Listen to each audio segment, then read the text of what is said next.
Welcome to the Marketing Millennials, the No BS Marketing Podcast. I'm Daniel Murray, and join me for unfiltered conversations with the brains behind marketing's coolest companies.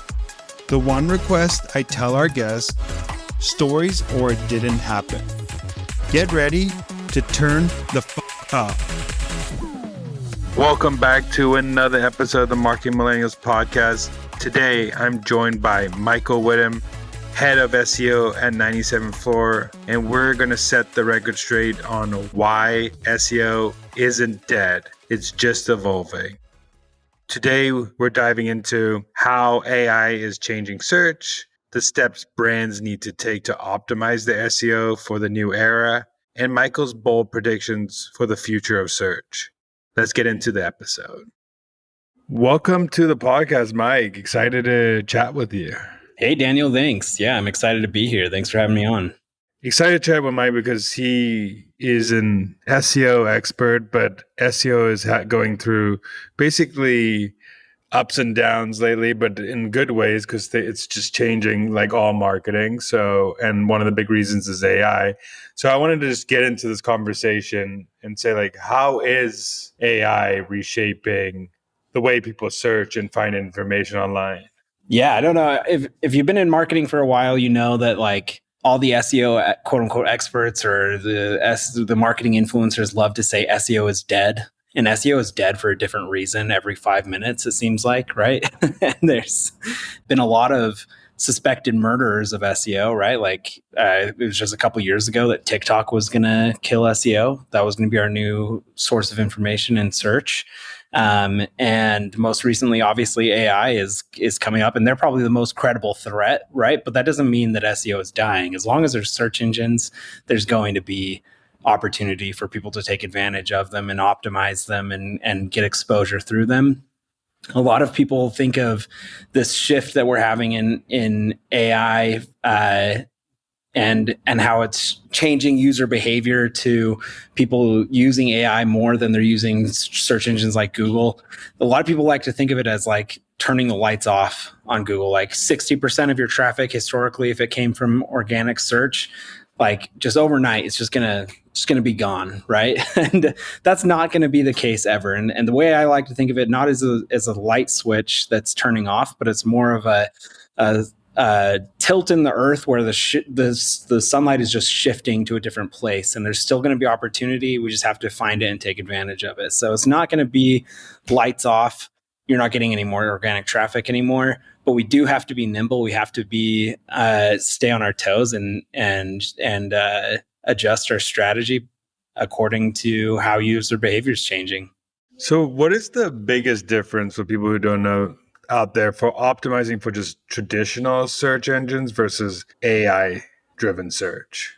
Yeah, that's a great question. And it's something a lot of people are still experimenting with. A ton of people are just kind of scratching the surface with because it is still relatively new. But a traditional search engine will just be a list of links that you can click on. Obviously, everybody's done a Google search before.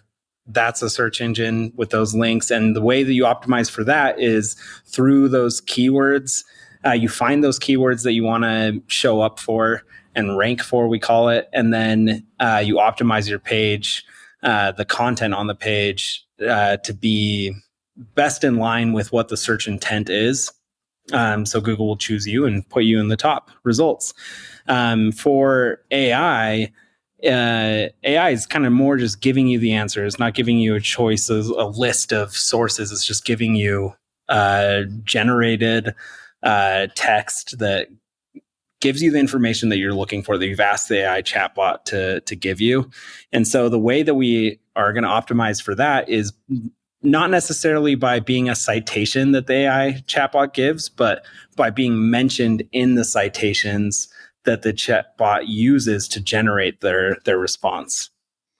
And what are some ways that you've been experimenting on to get yourself in those citations, get yourself appearing in the AI search? Yeah, it's super fun. I feel like this is like Wild West of SEO. We're just diving in, trying to figure out what these LLMs, these large language models, are looking for. for different topics and in different fields and different industries, and do it, take advantage of it. So really the first step in being mentioned in citation is finding out what the citations are. What are the sources the LLM is using to learn? And discovering those is the first step, because then once you have a list of credible sources that the LLM is consistently using to generate their responses about a specific topic, then you can conduct outreach to those places, or you can figure out a way to be mentioned or get some kind of brand presence in those sources. And the way that I've been experimenting trying to find those citations is literally just asking the LLM. And of course, it's going to tell you. Like, if you just ask ChatGPT, what are your sources?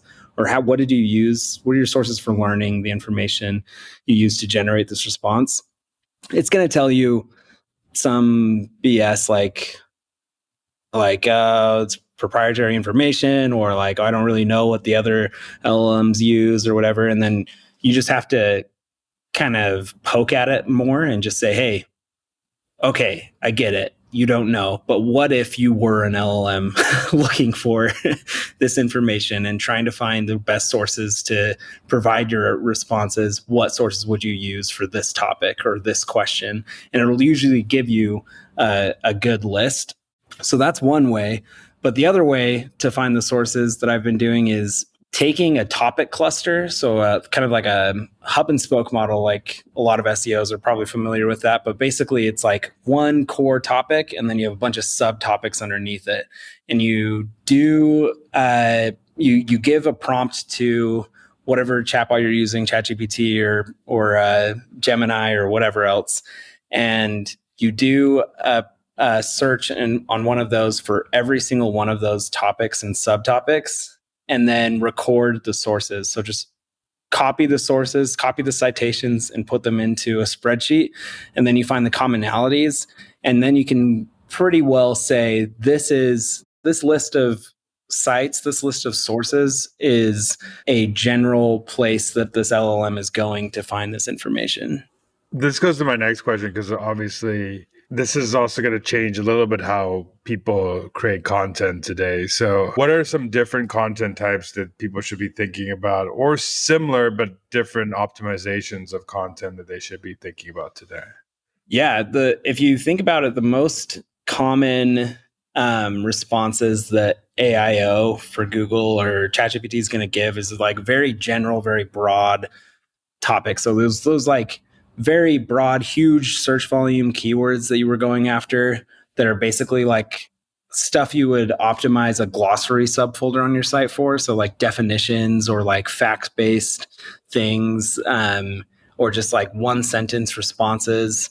Those are going to get eaten up by AI chatbots and AIO. What I love to do is, and what I've been doing with my clients at 97th Floor, is we've been optimizing for the middle of the funnel and the bottom of the funnel, where people are kind of already looking, they already know about a subject, they already know about the topic, and they're looking for unique perspectives on that topic. They're looking for unique experiences and use cases for different things, and robots can't give you human experience. So that's where we come in, where we are still very relevant, is giving that unique perspective and information. And the fact of the matter is, Google needs us. Google needs SEOs.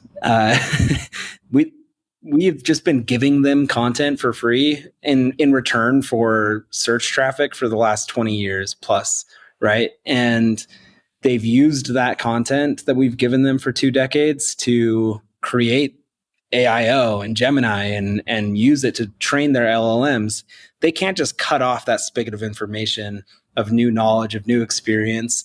It would diminish the quality of their entire product, all of their services. And so they need us. They need us to continue giving that. And they honestly, like, that's where Google has been going for the last 4 years at least anyway, is getting SEOs to create more helpful content and useful content that has those unique experiences and perspectives.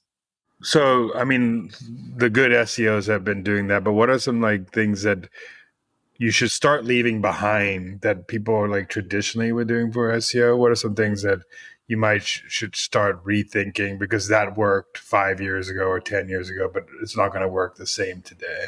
Yeah. My favorite example of this right now is Forbes. So everybody knows Forbes has a blog post about everything, and they have some kind of opinion about everything and every product. They have some kind of comparison or listicle that tells you what the best air fryer is. And guess what? Over the last 10, 20 years, Forbes has created a lot of articles about air fryers. 5, 6, 7 articles all about air fryers. Forbes is not known for their air fryers. The Forbes is known for their financial advice and ranking and wisdom and everything, not for and business acumen, not for air fryers, right? And so what's happening to Forbes right now actually is that they're tanking. They did it well in everything because they were Forbes. Google ranked them high for whatever keyword they wanted to optimize for. They got traffic for, but they're tanking right now because they have not stuck to one topic that they're experts in. So what you should leave behind is unrelevant content that you use to just get traffic to a site. It's not helpful. It never probably was helpful, and it's for sure not helpful right now. And Google wants to see expertise in this core subject, and they want to see your perspectives on that core subject, not anything that you can't like tie back to what you're offering on your website. No, it makes sense. I think we are in the age of relevancy. I think these chatbots need to be more trustworthy. They need to be relevant. They can't be like if it, you ask them what Forbes is and they said the best they're known for air fryers. It might be irrelevant to what Forbes is. So they need to be known for what they're putting out. A question I have for you is, I know there are some like good tools out there that are helping SEOs. So what are some like good tools that you're using, either that are AI based or not AI based, that are helping you optimize for both search and AI search? Yeah, that's a great question. The best SEO tool out there, in my opinion, is Ahrefs. They have the best, most reliable data, and the biggest database, I think. And it's probably the most usable data too. Their difficulty scales for keyword competitiveness is very accurate and very useful. A lot of other tools I've used don't have very usable data or difficulty scales. So Ahrefs is for sure the best one for SEO, but for kind of marketing in general and how SEO fits into an entire holistic marketing campaign, I love using ChatGPT for keyword research and audience research. A lot of my clients working in an agency, they're doing things that took them 10 years to learn at an Ivy League school. I'm never going to go there. I'm never going to be an expert in what they're doing. But ChatGPT gives me a window into what their audience cares about and what their audience needs and how their product can help solve their problems. And so I use ChatGPT to just ask like, hey, what does a data scientist do all day? Or what's some problems that a data engineer would face when they're faced with X or Y, right? And then that gives me ideas on meaningful content that I can have my content team produce that will rank for keywords that will bring in highly qualified traffic. So audience research is honestly amazing. ChatGPT is amazing for audience research. Also, like, what are some opportunities that brands could take advantage of, like for exposure within Google AIO or Search GPT, etc.? Yeah.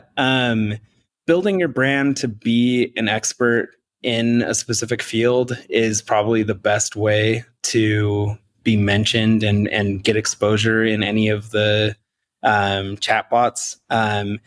If you're really good at one thing, write a bunch of articles about that one thing, get a ton of mentions from other sites about that one thing, and you will show up for it and you will be known for it, not just to consumers, but especially to chatbots. And that's how consumers will get to know you through chatbots, is by picking a niche and then honing in on one specific aspect of that niche and then being the expert there. You're the best at it, at what it is, and you're going to get mentioned on multiple sources, and then that's going to put you into those responses. I think it's like what you said a few minutes ago, is search engines and ChatGPT and all these places need original opinions from human beings. So if you can be original thought leader on a topic and go in depth, it's going to respect you more than having broad opinions all the time on everything. And you don't go deep into it. You just a glossary, basically, like you said before. But I think it makes sense that if you go deep and people respect that, and you get mentioned in other sites and people are mentioning your brand's name, you'll start showing up because it's trusting that multiple people think you're the expert or the person for that subject matter. Yeah, it's a great way of summarizing it, for sure. One thing I wanted to ask you is, you said you're experimenting a lot with AI. What are some cool revelations, like in the last 3 months or 4 months, that you've seen with brands that you tested and you're like, oh, that was super cool, I didn't know that was going to do this, or wow, I did this and this X happened? Yeah. We have clients that are working in spaces that are pretty dominated by giants. So either giant retailers or giant B2B SaaS companies, whoever their competitors are, they're huge and have like almost monopolies on the space, right? And we have no business competing because of how tiny we are in comparison to them. But we've actually gotten mentioned in a couple of key AIO SERP features, doing just what I just explained of getting mentioned in a source. So we're showing up for a keyword in the AI overview for a keyword that like we don't really actually have any business being there for, and we, just because of how small our client is in comparison to the massive giants that they're going up against. But because we found where the LLM is learning and where their sources are for finding the information, we were able to break into that SERP feature and move to the very top of page one, which would have taken us years and years to do through traditional SEO. So that's been kind of cool to once you crack it, and it does take time and a lot of testing and a lot of outreach to be able to crack it. But once you do, it's like, oh, you just found a loophole to get to the top of page one for a very important keyword.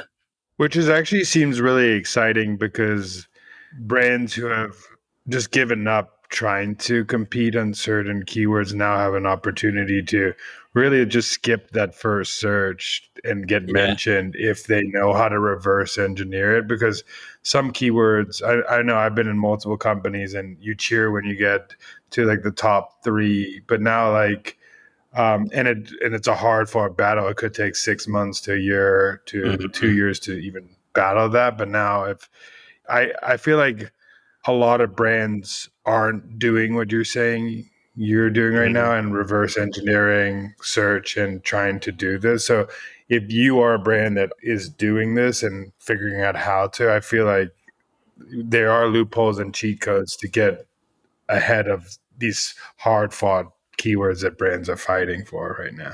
Yeah, absolutely. It's just like I was saying before, just the light is shifting. Your opportunities, you have new opportunities. So I don't think SEOs or content people should be like necessarily scared or worried about their industry, but I do think they should be scared about doing things exactly the same way and trying to do them, because even if you were to spend that 6 months to a year, like you're talking about, to get to top of page one, AIO has already taken over like half of the SERP on page one. Like half of the first page is just this huge SERP feature that is full of AI generated content. And so even if you were to get to the top of page one, that value of that position one is actually diminishing. So you need to find those cheat codes. Like you said, you need to be adapting and get to the heart of how they're doing it, how they're finding their information, and be there so that you get mentioned. Yeah, and I also love that. I mean, if you're using the tool and figuring out, I think going in the tool and just asking it different questions, and even if you aren't showing up in the first like mention, go deeper and say, is there any other tools you recommend, or what should I do for this, or what should I do for that? I mean, I've used those tools before anything else. See if you could get a mention or not, and see where it keeps sourcing that data from, so you can try at least get, because it's a different way of searching now, because people are having a conversation with it. So even if you don't get mentioned in that first mention, you could possibly get mentioned in a second mention, because usually the conversation goes longer when you're with a chatbot than a regular search. Yeah, and at some point, the user's going to want to hear from a human. The user's going to want to hear, how is this applied in real life? And I've been saying that from the beginning of ChatGPT is, let's optimize for the follow-up question. So you ask ChatGPT a question, what's the follow-up? What else? What are you going to dig deeper on? Like after you've read through ChatGPT's response, what part of that response are you going to dig deeper on and do more research on? And that's been a really effective way of finding like those like middle of funnel content pieces. What is your thoughts about? I know we've talked about just regular written content, but how could you think about doing more video type stuff or voice type stuff as these search engines are going to get better at reading transcripts and better at reading? Like, how could brands think about that to help their SEO? Yeah, if anybody has used Google in the last year, they know that like Reddit is their favorite site now. Reddit's showing up all over the place in Google. Like it's like one of the top search results for almost nearly every keyword, it seems like, right? And the reason why is because Reddit is user generated content. It's actual users creating content about a subject, giving their opinion about a subject. And that's exactly what we've been talking about this whole time is um, giving unique perspective, right? And video is such a good way of doing that. Video is like you're an actual human talking to a camera, telling a story, giving information to a user, showing somebody how to do something or a unique way of doing something or giving a different take on something. And just like you said, search engines can read that transcript very easily. They can understand video content a lot better now. And so being there and taking advantage of that medium is huge for so many reasons. But that one is a huge reason to go after, is because you're showing Google you are an expert in the field and it's your voice, your content. And there's no doubting that, I guess. Yeah, one hidden benefit I've said, we in our community that we launched for the Marketing Millennials, we built this AI chatbot that basically scans all podcasts and all virtual events, like transcripts that we did.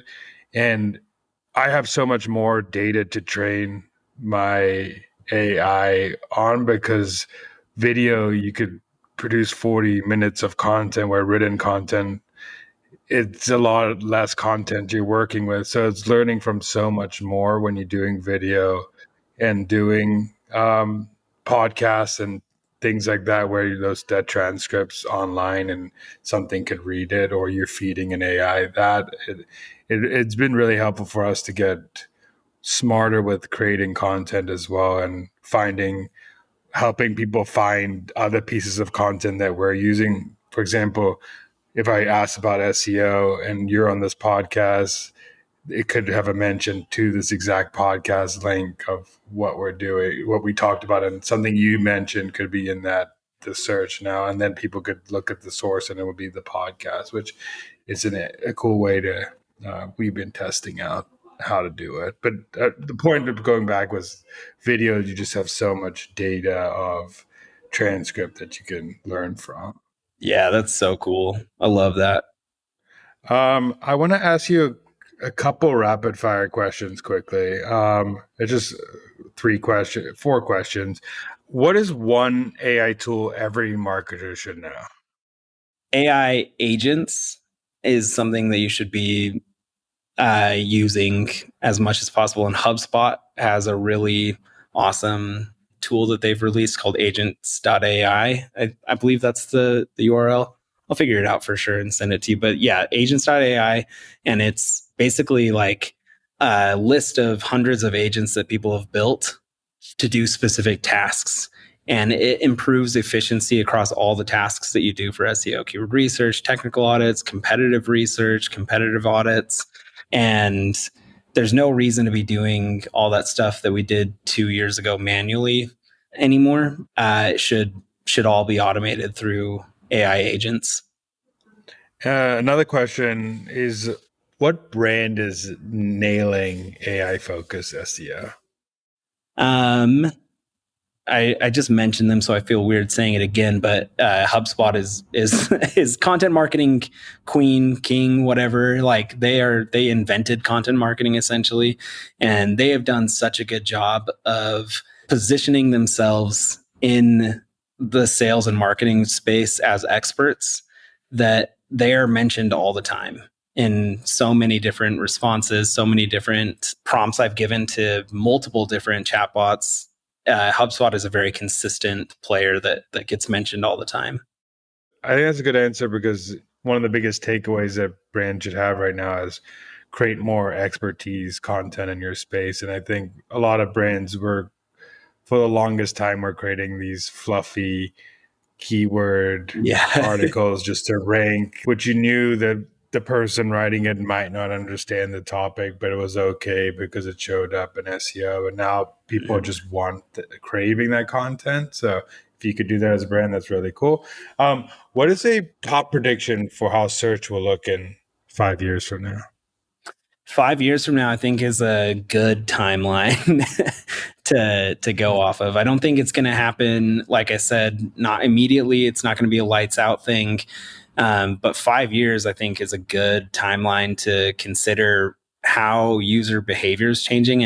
And honestly, like, Google is a verb in English language. Go Google it. Go, or I Googled it, right? It's so ingrained in our culture to use traditional search engines that it's not just going to go away very quickly. But I do think that Google is adapting enough to have competitors where, like ChatGPT, like other Perplexity or whatever else, that user behavior will start shifting towards those chatbots. And so I do think that search is going to be a lot different. Getting exposure from search is a lot different in 5 years. And AI is going to be way more ingrained into our daily lives and into our culture than it is right now, and way more widespread used than it is right now. Yeah, especially as scary to think about, like, how kids are that's gonna be like their first interaction is gonna be with chatbots instead of, which is gonna be interesting to see. Last question I have for you is, what is a marketing hill you would die on? Audience should always be first. You should always be everything you should do should be tied back to who you're talking to. How does your solution or your product solve a problem that the audience is facing? And if your content doesn't have that in mind, if that's not the topic of your content, then your marketing efforts are pointless. Their effort, like, even if you do get exposure, it's not going to turn anybody into customers. You have to be thinking about what are the needs of my audience, and how can my product or service help them. I love that. I think we're going back. I think people are going back to that now. I think we went through an era where we could use tools and all these cool things to hack the process. And now people have caught on, and now you have to go back. I mean, it's always been the fundamental marketing, but I think it's something that you need to drill. Lastly, where can people find you and what you're doing? And all that good stuff. Yeah, so I'm head of SEO at 97th Floor. If you need help with your marketing strategy or SEO, we're a full service digital marketing agency, so we don't only do SEO, but I'm biased to SEO, obviously. I love it. But and then connect with me on LinkedIn. I'd love to chat with anybody. One of my favorite things to do in the world is nerd out about SEO. So if anybody just wants to chat SEO strategy, I'd love to link up with you. Well, thank you so much for joining, and I definitely excited to see if the predictions come true. If people take the bait here on this podcast and start actually optimizing more for AI search. So thank you so much. Yeah, thanks for having me. Thanks so much for listening. Keep tuning in to hear more great insights from the coolest marketers from around the world. If you haven't already, make sure to subscribe and follow the Marketing Millennials podcast on Apple Podcasts, Spotify, YouTube, or wherever you get your podcasts. And if you like what you hear, I would greatly appreciate you giving us a 5-star rating. It helps bring more marketers into our community.